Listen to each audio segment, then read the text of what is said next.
perjuangan, perintis lahirnya Indonesia merdeka. Kawasan industri asri, pesawahan mempesona, bumi universitas hingga berbangsa.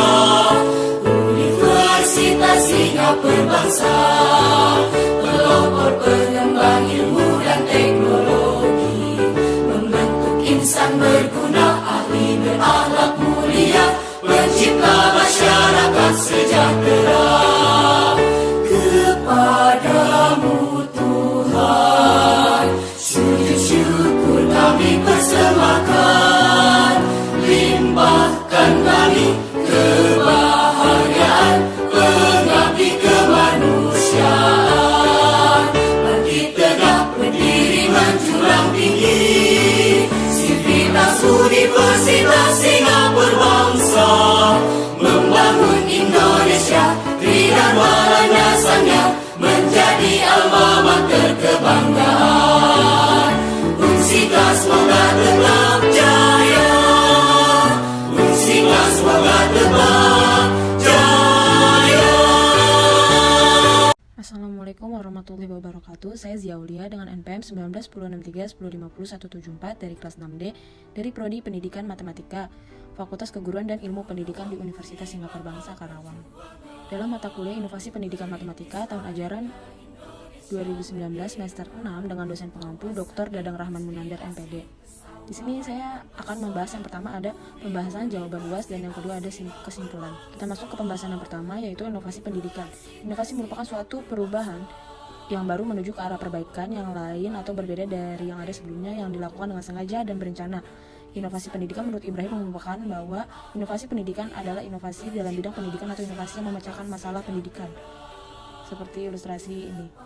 Termasuk yang kedua yaitu tujuan inovasi pendidikan, yaitu yang pertama mengejar berbagai ketertinggalan dari berbagai kemajuan ilmu pengetahuan dan teknologi, sehingga pada akhirnya pendidikan di Indonesia semakin berjalan sejajar dengan berbagai kemajuan tersebut. Yang kedua, mengusahakan terselenggaranya pendidikan setiap jenis, jalur, dan jenjang yang dapat melayani setiap warga negara secara merata dan adil.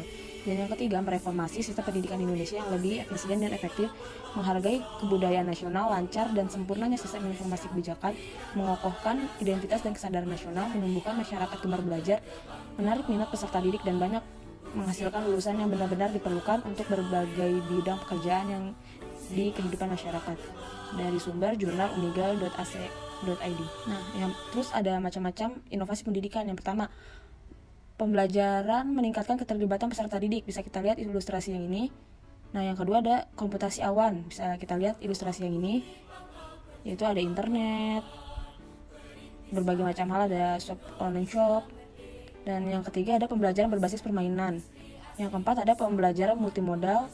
Dan yang kelima ada pembelajaran jarak jauh. Sedangkan yang keenam ada pembelajaran berbasis komunitas, jadi dibuat kelompok-kelompok. Dan yang kelima ada virtual reality dan augmented reality atau yang disebut VR and AR. Selanjutnya kita masuk ke inovasi produk dan contohnya. Inovasi produk merupakan upaya yang harus dilakukan oleh pelaku usaha untuk menciptakan, meningkatkan, mengembangkan, dan menyempurnakan produk tersebut. Namun secara umum produk yang dikembangkan tidak hanya komoditas, tetapi juga inovasi produk makanan, minuman, pertanian, dan hewan yang dapat meningkatkan pelayanan.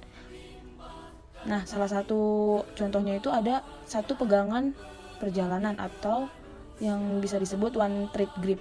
Seperti ini contohnya. Jadi beberapa orang merusaki jari dan lecet saat mereka memegang kantong plastik. Nah, dengan adanya inovasi ini, jadi seseorang dapat membawa banyak kantong plastik dan makanan sekaligus. Nah, yang kedua ada the broom groomer, yaitu kotoran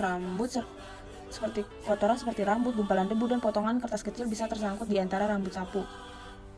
Nah, jadi dengan adanya inovasi ini yaitu sekarang sapu terdapat jari-jari yang bisa menyisir kotoran-kotoran yang ada di sapu. Nah, selanjutnya ada kantong sabun batangan. Nah, sabun itu kan licin dan sulit dipegang, jadi khawatir sabun favorit jatuh ke lantai. Nah, sabun cair sekarang sudah tersedia, tetapi beberapa orang memilih menggunakan sabun batangan yang bertekstur padat. Nah, dengan ada inovasi ini, jadi kita tetap bisa menggunakan sabun batangan, dimasukkan ke dalam kantong agar tidak terjatuh, dan habis itu bisa kita kaitkan di paku. Yang kedua ada koper dengan rak. Pengemasan barang yang salah di dalam koper dapat menyebabkan penempatan yang berantakan saat dibuka. Sekarang kita dapat dengan rapi menyimpan barang bawaan dalam koper dengan rak. Dengan keberadaan rak itu sendiri dimaksud agar pengguna dapat menata produknya sesuai dengan kategori. Nah, di sini ada rak yang bisa mengemas barang kita jadi rapi. Selanjutnya ada semprotan lemon. Kebanyakan orang Indonesia enggan menambahkan bahan ini ke dalam makanan karena mereka menganggap hanya mengotori tangan. Nah, dengan adanya inovasi ini, yaitu bisa disebut dengan lemon spray, dibuat memungkinkan kita untuk menyemprotkan jus lemon hanya dengan memasukkan alat ke dalam buah seperti ilustrasi yang di samping ini. Selanjutnya ada payung anjing. Nah, saat berjalan-jalan, agar pemilik anjing sekarang bisa bebas berkeliaran di kota tanpa terkena basah dan tanpa terkena panas matahari, adanya inovasi desain payung yang cukup memudahkan pemilik untuk memegang gagang payung untuk menutupi hewan peliharaan kesayangannya. Jadi, kita pegang di sini. Nah, nanti di sini ada tali yang ke hewan peliharaan. Nah, selanjutnya inovasi pendidikan Brainly. Inovasi pendidikan merupakan suatu ide, barang, metode yang dipandang atau diamati sebagai hal yang baru bagi seseorang atau kelompok orang. Nah, Brainly adalah perusahaan pendidikan berbasis teknologi dan sebuah situs web belajar yang memungkinkan penggunanya untuk saling bertanya dan menjawab pertanyaan terkait dengan pelajaran sekolah secara terbuka ke pengguna lainnya. Selanjutnya, mengapa pemerintah selalu melakukan inovasi dalam pendidikan? Karena adanya inovasi pendidikan ini diperlukan agar mampu menyetarakan pendidikan kita dengan realita hidup yang semakin maju. Inovasi dalam pendidikan sangat penting karena faktor-faktor yang mempengaruhi sangat beragam, misalnya perkembangan ilmu pengetahuan dan teknologi yang berkembang sangat pesat, kondisi alam yang terus berubah, cara berpikir manusia mengalami perkembangan ke arah pemikiran yang kritis. Karena kebutuhan manusia yang semakin meningkat sehingga inovasi sangat dibutuhkan dalam dunia pendidikan untuk menyesuaikan dengan tingkat kebutuhan manusia. Salah satu cara inovasi tersebut dengan adanya teori pembelajaran berbasis otak, yaitu memanfaatkan fungsi-fungsi otak secara optimal dalam pembelajaran yang dapat memicu kreativitas anak dan dalam berpikir sehingga meningkatkan kualitas SDM. Salah satu contoh inovasi di pemerintahan yaitu ada Kampus Merdeka. Jadi Kampus Merdeka itu mengusung 8 kegiatan pembelajaran di luar kampus, yang dimana ada magang, proyek di desa, pertukaran pelajar, penelitian atau riset, wirausaha, studi independen, proyek kemanusiaan, dan mengajar di sekolah. Selanjutnya ada beberapa strategi untuk mengadopsi inovasi yang dilakukan oleh suatu organisasi. Ada 4 macam strategi, yaitu strategi fasilitatif dengan program perubahan sosial dengan menggunakan strategi fasilitatif, yaitu untuk mencapai tujuan perubahan sosial yang ditentukan, diutamakan penyediaan fasilitas dengan maksud agar program perubahan sosial akan berjalan dengan mudah dan lancar. Yang kedua ada strategi pendidikan. Dengan menggunakan strategi pendidikan berarti untuk mengadakan perubahan sosial dengan cara menyampaikan fakta dengan maksud orang akan menggunakan fakta atau informasi itu untuk menentukan tindakan yang akan dilakukan. Yang ketiga ada strategi bujukan, yaitu program perubahan sosial dengan menggunakan strategi bujukan, artinya mencapai tujuan perubahan sosial dengan cara membujuk agar sasaran mau mengikuti perubahan sosial yang direncanakan. Dan yang keempat ada strategi paksaan. Pelaksanaan program perubahan sosial dengan menggunakan strategi paksaan, artinya dengan cara memaksa siswa untuk mencapai tujuan perubahan. Nah, ada beberapa kelebihan dari strategi-strategi tersebut, yaitu yang pertama digunakan untuk menanamkan prinsip-prinsip yang perlu dikuasai untuk digunakan sebagai dasar tindakan selanjutnya sesuai dengan tujuan perubahan sosial yang akan dicapai. Yang kedua, ada menanamkan pengertian tentang hubungan antara gejala dan masalah. Dan yang ketiga, mempermudah proses pendidikan sehingga dapat mencapai hasil yang optimal. Sedangkan ada kekurangan dari strategi tersebut, yaitu tanpa dilengkapi dengan strategi yang lainnya. Yang kedua, ada kurangnya sumber untuk menunjang pendidikan. Adopsi inovasi yang berkonotasi adanya perubahan sering menimbulkan ketidaktahuan yang mengakibatkan kecemasan dan ketidakpastian. Nah, jadi kita disuruh penjelasan mengacu pada teori perubahan Habermas dan Michel Foucault. Michel Foucault menyebutkan bahwa inti dari perubahan adalah menjadikan individu mengerti bagaimana dirinya dapat mengatasi permasalahan terkait pada kehidupan nyata. Menurut Habermas tahun 1983, pada halaman 482 hingga 483 dalam Fulan tahun 2005 halaman 21 meringkas tekanan di kelas yang berpengaruh pada guru, yaitu yang pertama tekanan dalam kedekatan dan keyakinan, yang kedua ada tekanan pada multidimensi dan simultan atau sesuatu yang terjadi pada waktu yang bersamaan. Guru harus menyediakan segala hal yang menunjang proses pembelajaran, mulai dari bahan ajar, interaksi dengan siswa, pengawasan terhadap siswa, menilai kemajuannya, serta mengurusi kebutuhan dan perilakunya. Yang ketiga ada tekanan dalam beradaptasi dengan kondisi yang selalu berubah dan tidak dapat diprediksi. Hal ini terjadi karena kelas memiliki kepribadian yang berbeda dari tahun ke tahun. Pembelajaran pun tidak semua bisa diterima oleh siswa. Ada anak yang efektif menggunakan satu model pembelajaran, ada pula yang tidak. Dan apa yang dikerjakan saat ini bisa jadi tidak bekerja pada periode berikutnya. Dan yang keempat ada tekanan pada keterlibatan pribadi dengan siswa. Guru memerlukan kedekatan interpersonal dengan siswanya agar pembelajaran bisa lebih bermakna. Hal tersebut menjadikan keterbatasan waktu mereka untuk melakukan refleksi diri yang berkelanjutan, hanya berfokus pada perspektif jangka pendek, mengisolasi dari interaksi dengan orang dewasa lainnya, dan menguras energi mereka. Kemudian ada hal yang keliru tercermin pada sisi lain, yaitu tidak terlibatnya budaya yang ada dan hal yang mungkin diperlukan pada kawasan yang diberikan kebijakan. Hasilnya adalah kurangnya konsisten dan koherensi atau keterpaduan makna terhadap practice based inquiry atau praktek mengajar berbasis penyelidikan atau investigasi, dan teaching for understanding atau mengajar sampai tingkat memahami. Selanjutnya ada manajemen berbasis sekolah atau MBS, merupakan inovasi yang bersifat desentralisasi bagi sekolah. Dalam kasus MBS di lingkungan pendidikan, jelaskan fungsi change agent terutama untuk mentransfer tacit knowledge sehingga menjadi explicit knowledge agar MBS bisa berhasil dengan baik. Fungsi agent of change yaitu dapat diandalkan dalam hubungan antara sumber perubahan baik itu inovasi maupun kebijakan organisasi dengan target perubahan. Explicit knowledge adalah pengetahuan yang tertulis, terarsip, tersebar dalam bentuk cetak maupun elektronik.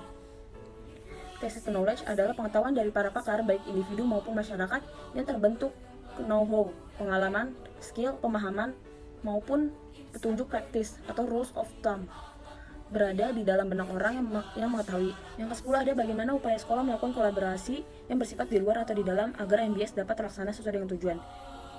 Banyak cara yang dapat dilakukan sekolah untuk melakukan kolaborasi yang bersifat di luar atau di dalam agar MBS dapat terlaksana sesuai dengan tujuannya, yaitu meningkatkan peran komite sekolah dan pengawas sekolah.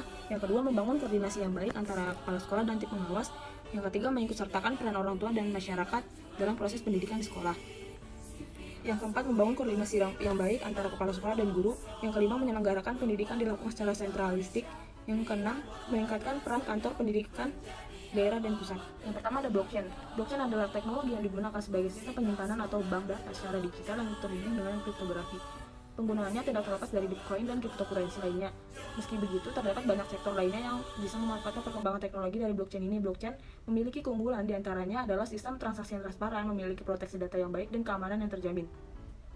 Seperti ilustrasi di bawah ini. Yang kedua ada kriptografi dan kriptokurensi. Kriptografi adalah teknik menyampaikan pesan secara tersembunyi dengan memanfaatkan fitur enkripsi data. Smart card atau kartu cerdas yang mirip dengan kartu kredit dapat melayani banyak fungsi melalui autentifikasi sampai penyimpanan data. Nah, selanjutnya ada NFT atau non-fungible token, yaitu bagian dari teknologi blockchain, sistem penyimpanan data digital yang memungkinkan pengguna untuk secara diam-diam mentransfer data di antara mereka sendiri melalui skema inskripsi dalam kriptografi. NFT dalam sektor bisnis atau yang disebut sebagai penghubung antara aset fisik seperti bukti kepemilikan tanah atau properti lainnya. Akte kepemilikan fisik yang dapat disimpan dianggap lebih aman dalam blockchain dengan proses verifikasi yang singkat. Seperti ilustrasi di bawah ini. Yang keempat ada metaverse. Metaverse merupakan dunia virtual 3D yang diciptakan menggunakan teknologi augmented reality atau AR, virtual reality atau VR, dan video, yang mana pengguna dapat merasakan hidup dalam dunia virtual. Contoh sederhana metaverse adalah kegiatan di dalam internet seperti belajar online hingga belanja online. Bisa kita lihat contohnya pada ilustrasi di bawah ini. Contoh inovasi dalam pembelajaran matematika adalah pendidikan matematika realistik Indonesia. Menurut Zukardi dan Putri tahun 2010 nomor 4 menyatakan bahwa pendidikan matematika realistik Indonesia atau PMRI atau RME Realistic Mathematics Education adalah teori pembelajaran yang bertitik tolak pada hal-hal yang real atau pernah dialami siswa, menekankan keterampilan proses berkolaborasi dan berargumentasi dengan teman sekelas. Yang pertama, peserta didik dapat membangun sendiri pengetahuannya. Yang kedua, suasana pembelajaran lebih menyenangkan karena penggunaan realitas kehidupan sehingga membuat peserta didik tidak bosan. Yang ketiga, melatih mental atau keberanian peserta didik untuk mengemukakan jawaban atau pendapatnya. Yang ketiga, tujuan. Pendekatan PMRI berpusat pada siswa yang dapat membentuk pengetahuannya sendiri melalui keaktifannya di dalam kelas. Maka dapat disimpulkan dari jawaban-jawaban tersebut, yaitu inovasi harus selalu dilakukan agar mampu menyetarakan pendidikan kita dengan realita kehidupan yang semakin maju, serta memanfaatkan fungsi-fungsi otak secara optimal dalam pembelajaran yang dapat memicu kreativitas anak dalam berpikir sehingga dapat meningkatkan kualitas SDM. Sekian penjabaran dari saya, kurang lebihnya mohon maaf. Terima kasih. Wassalamualaikum warahmatullahi wabarakatuh.